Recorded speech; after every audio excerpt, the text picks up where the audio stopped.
Yes, guys, welcome to RGHandhelds once again. Thanks for tuning in.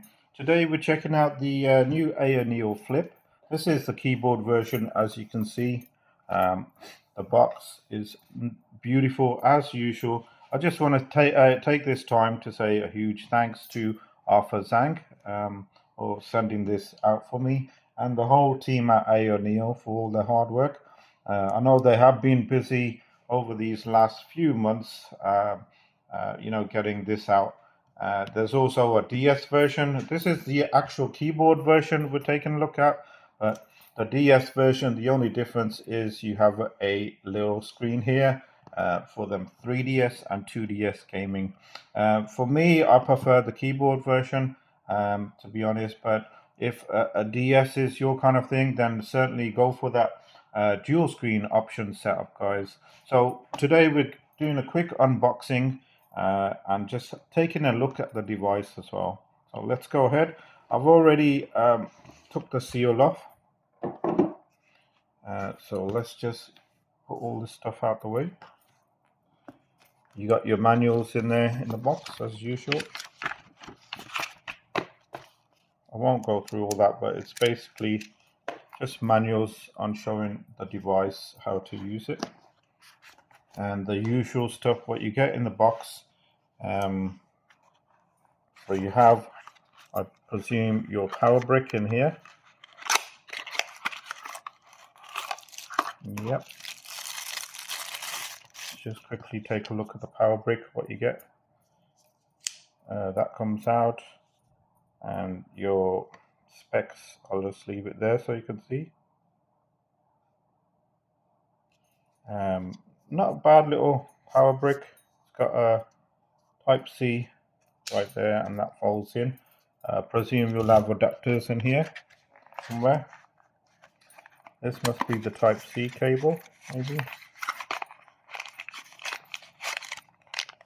Ah, that's interesting. So I'll show you later, but this seems to be the grips, spare grips.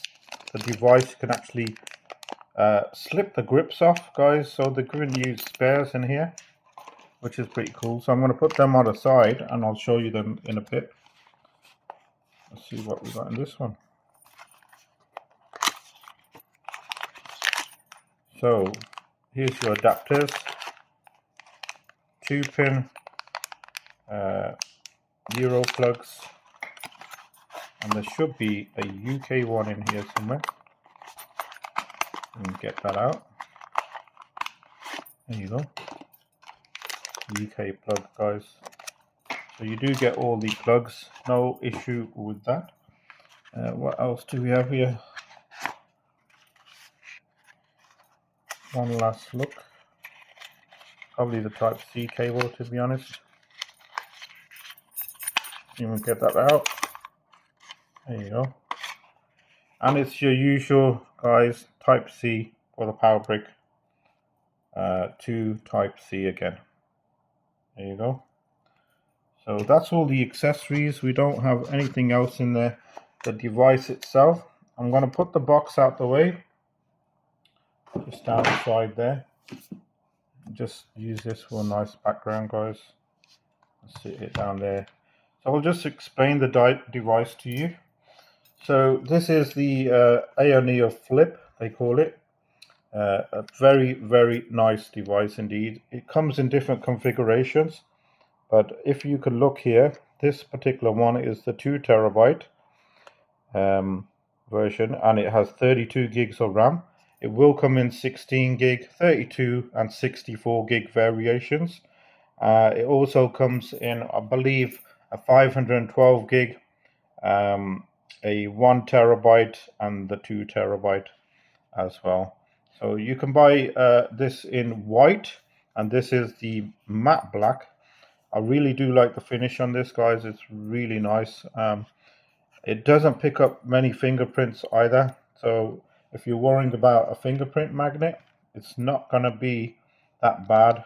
I have been using it, and I'm not noticing much fingerprint coming on the device. So I was talking earlier about these grips. So It's quite nice to hold. But these grips can actually be removed. I don't know if you can see the slotting there. All you do is simply slot it off like that. And they've given us, as I mentioned earlier, if I can find them where I'll put them. Oh yes, there you go. So they've given you some spare ones here to use if you ever need to replace them. And maybe they might bring out an accessory later on, something different to slide on, a different kind of accessory, bigger grips or something. You got your usual venting on the back there, guys, the AyaNeo logo, and it's a really nice, it's hard to explain, but it's such a nice, silky, smooth, matte finish. Fingerprint, don't take fingerprints on it. That's what I really love about this. That's just steam. You'll see that steam go. There you go. So you have your triggers on the back as usual, guys. Now the folks have also reviewed this device recently. I know he's got the dual screen version, but he did mention something about the analog sticks, where he don't like the feeling of them much, because they seem to be going in a different direction. I mean, it's not too bad, but I do know what he's talking about. The angle in which, when you press them down, they go in a kind of weird angle, but it's something you just have to get used to, guys. It's not so bad, but I do certainly know what he's talking about. So you got your little triggers there, and these little triggers here, which you can allocate them. I think one's a task manager and one is allocate to something else, but you can swap it in the ASpace software, so that's not an issue. These are just dust plugs, guys. You got your two type C's there. There you go. Your Oculink port, that's a very important one. Like if you look at the Folks' video, he demonstrates the graphics card that you can connect to this. I'll show you the graphics card as well. It's the G1 graphics card that I also have for this. If you just give me 1 sec, I will go and grab that for you. So this is the G1, guys, made by GPD. And you can really boost the performance of this device. I'm really grateful that they have actually given us an Oculink port on here, which is amazing, guys. I know the GPD Mini has it, the GPD Win Max 2 has it. Only a handful of devices actually have this Oculink port, which give you high bandwidth to connect to something like an eGPU, which is this particular one is the G1, and you simply just connect it via the Oculink cable, which I do have on here. There you go, at the back. You got a power switch and USB 4.0, guys. So if you really want to boost that performance up on this device, you use a eGPU connected to your monitor or your TV, guys. So great work, AyaNeo. Thank you for putting this in there. It really is going to make a difference. So you got your two type C's for charging and output. You got your micro SD card slot. I know the folks had issues with his. I'm not sure. He was saying that every time he put the cover down, it kept ejecting the SD card. Now I was trying to figure out first one on how to put an SD card in here. Guys, don't try and put it straight into here, like down.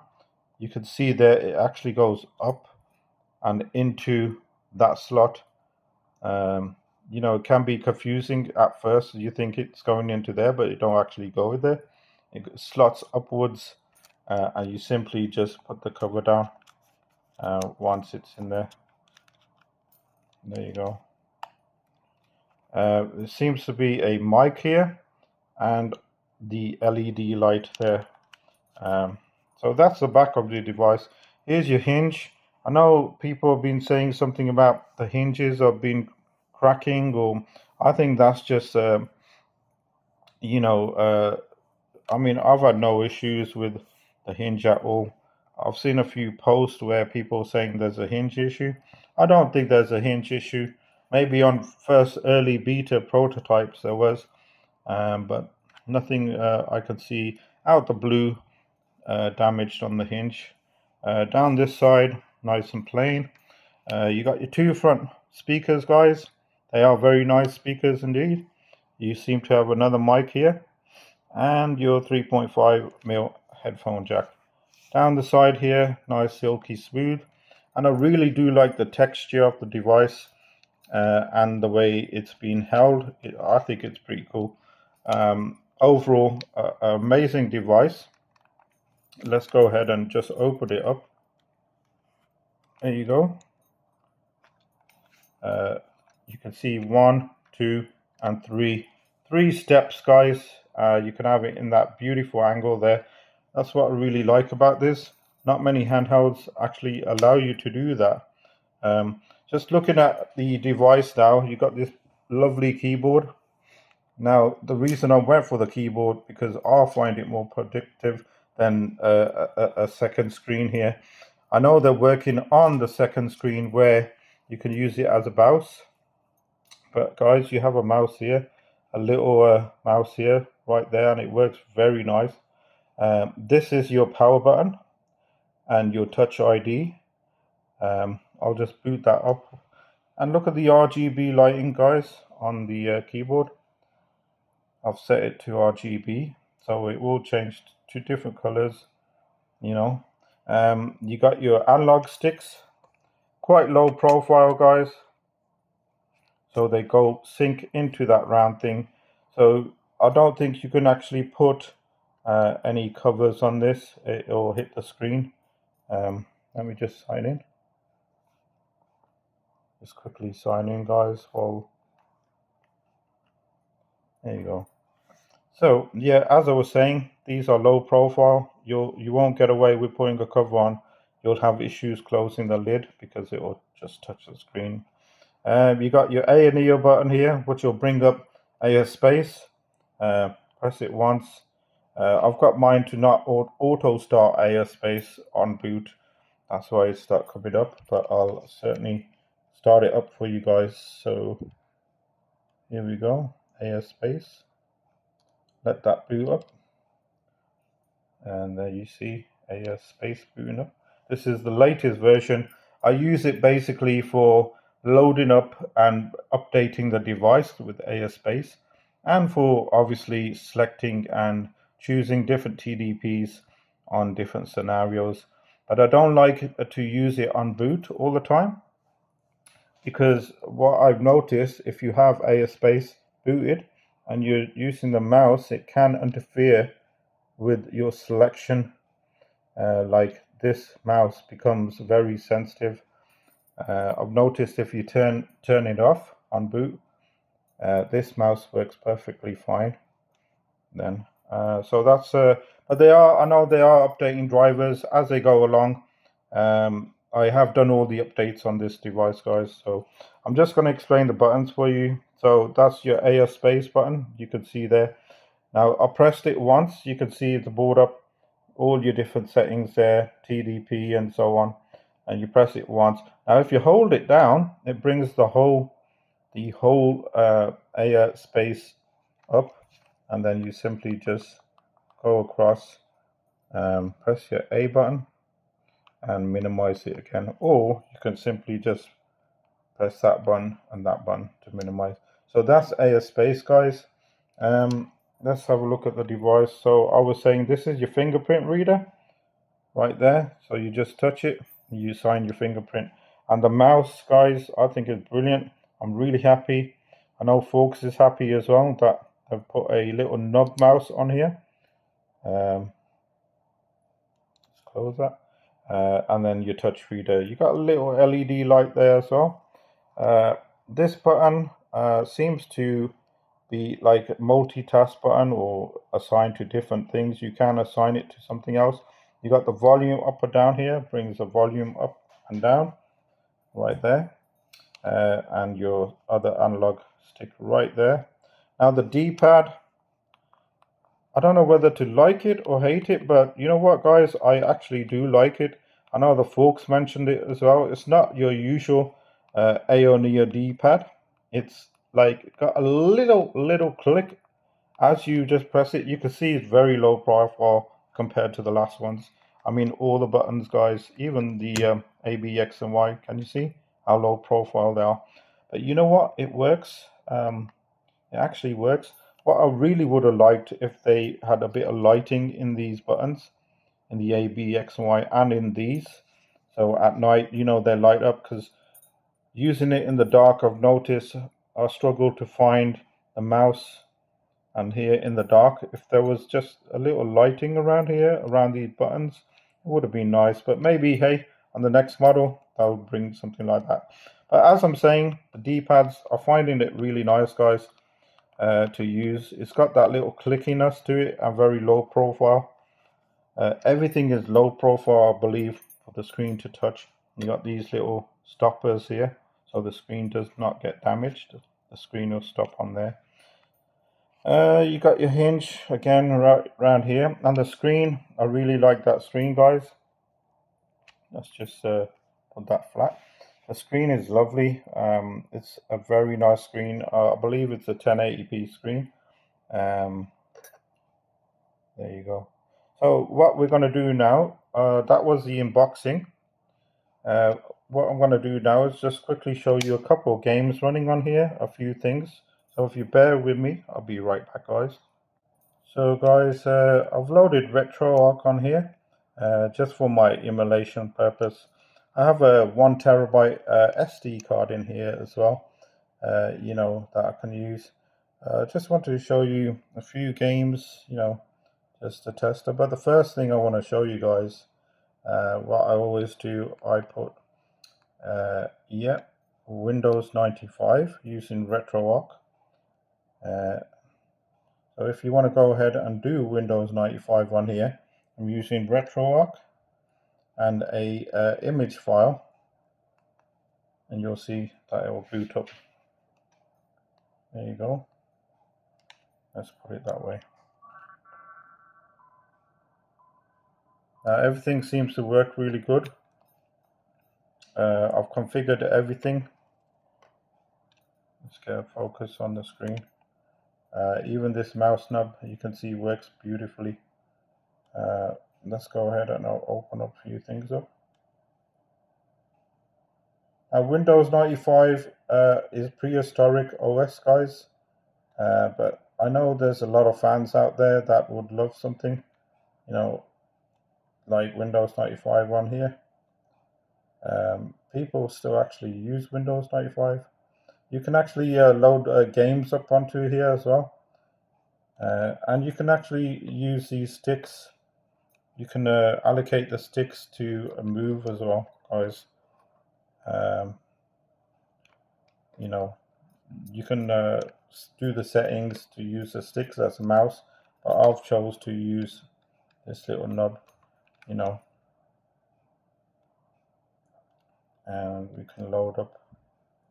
The screen looks really good. I've actually set it to the highest resolution in Windows 95. You know, I'll just go ahead and open up something like, let's try Paint. There you go, good old Paint. I'm sure you guys all remember this little Paint program.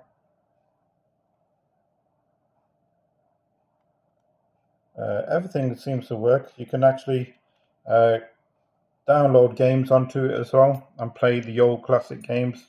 And to simply exit it, you press this button here, this one here, and it will come into the RetroArch, and you simply close content and it will bring you back into here, which is cool. So if we go back and just quickly try something, let's try some arcade emulation on here. Use the select and start button. Let's put the volume up a bit and start again. So this is RetroArch, just doing a bit of emulation, guys. You know, if you want to put some emulation on the device, cracking for emulation. When you're using RetroArch, guys, turn off the AMEO space, because it will interfere in your controls. Just simply exit it. So that is Afterburner using RetroArch, guys. One of my favorites, Sega CD, Jaguar XJ 220.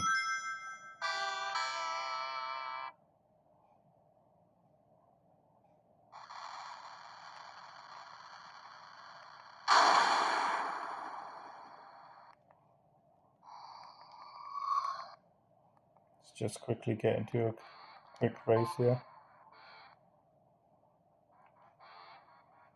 Go down and do a free practice.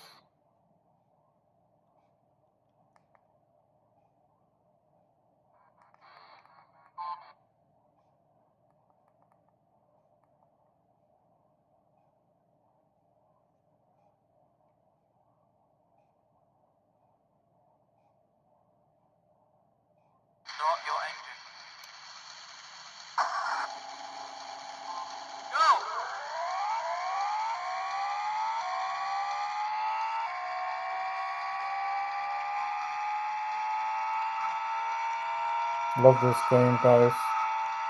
Sega CD, Jaguar XJ220. Turrican 2, guys. Good old Amiga. Yep, Amiga. Love this game. A lot of you probably know this.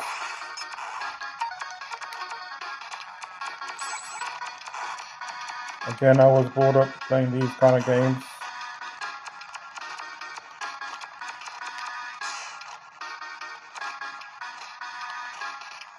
Now you can allocate the analog stick to this as well.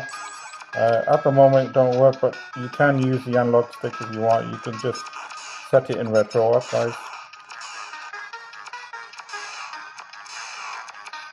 So that is Turrican 2 on the Amiga emulator. Street Fighter 6, guys. One of my personal favorites. Let me have some fun. Round 1. Fight.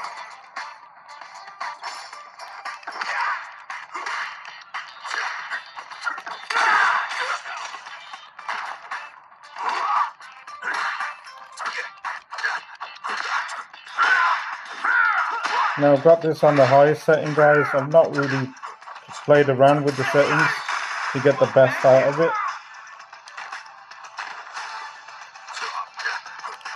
I'm running at 20 watts here. We can max out to 28, which will run the game perfectly fine.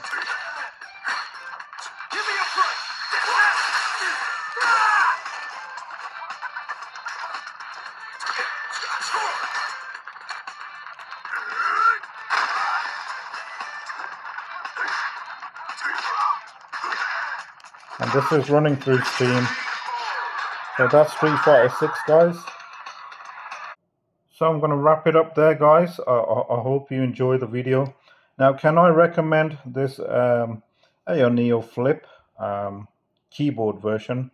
Oh yes, I love this thing. I think it's one of their best devices at the moment that they're done, that I've had the pleasure to have, because I've not had all the devices they have on offer at the moment. But this one certainly hits the nail on the head.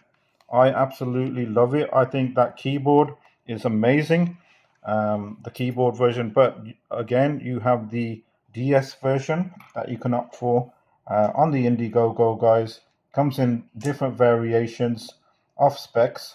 But with me, if you're looking for something to use on the go and you need the keyboard to be essential, then go for the keyboard version, guys. You can see the lovely RGB lighting there, guys. I really love that. It matches my MSI gaming laptop. It also has this lovely RGB lighting. That's what I really love about it, is that lighting. And it auto turns off after a while, which is pretty cool. If only it had lighting around these buttons, it would have been beautiful. Yes, guys, I highly recommend this. If you're looking for a nice device that you can use for productivity work on the go, like essential spreadsheets and so on, gaming as well on the go. And then when you come home, you can simply just go ahead and dock it into one of these little bad boys, the eGPU, using your Oculink cable and get some serious gaming done with this bad boy. All you do is plug in your Oculink cable into the back of here, connect this to your TV, and you got some serious 2K and 4K at max resolutions. Pretty decent. If you watch Folks's video, he actually shows some decent gaming that this thing can actually pump out. He tested it on the Win Mini, and he's getting 3 times the performance of the Win Mini. So you're looking at 3 times the performance of this device plugged into this G1. So that's pretty decent if you ask me. So I think it's a perfect all-round device, guys. Do watch their Pocket S Android device that they've just released on the Indiegogo, guys. I will link it in the video. I think that is one hell of an amazing device. Well done to the AyaNeo team and Arthur Zhang for the Pocket S introduction that they released yesterday. Do go ahead and check out the link, guys. They're selling out like hotcakes. Last time I checked this morning, there's not many left. They are really selling out. So well done to the whole AyaNeo team on a successful launch of the Pocket S. And I'm going to wrap it up, guys. This was the AyaNeo Flip keyboard version. A quick look, unboxing, and a quick review. I hope you enjoy the video. Please do hit that like button and do subscribe to the channel, guys, if you want to see more devices in the future. I love you all. God, peace.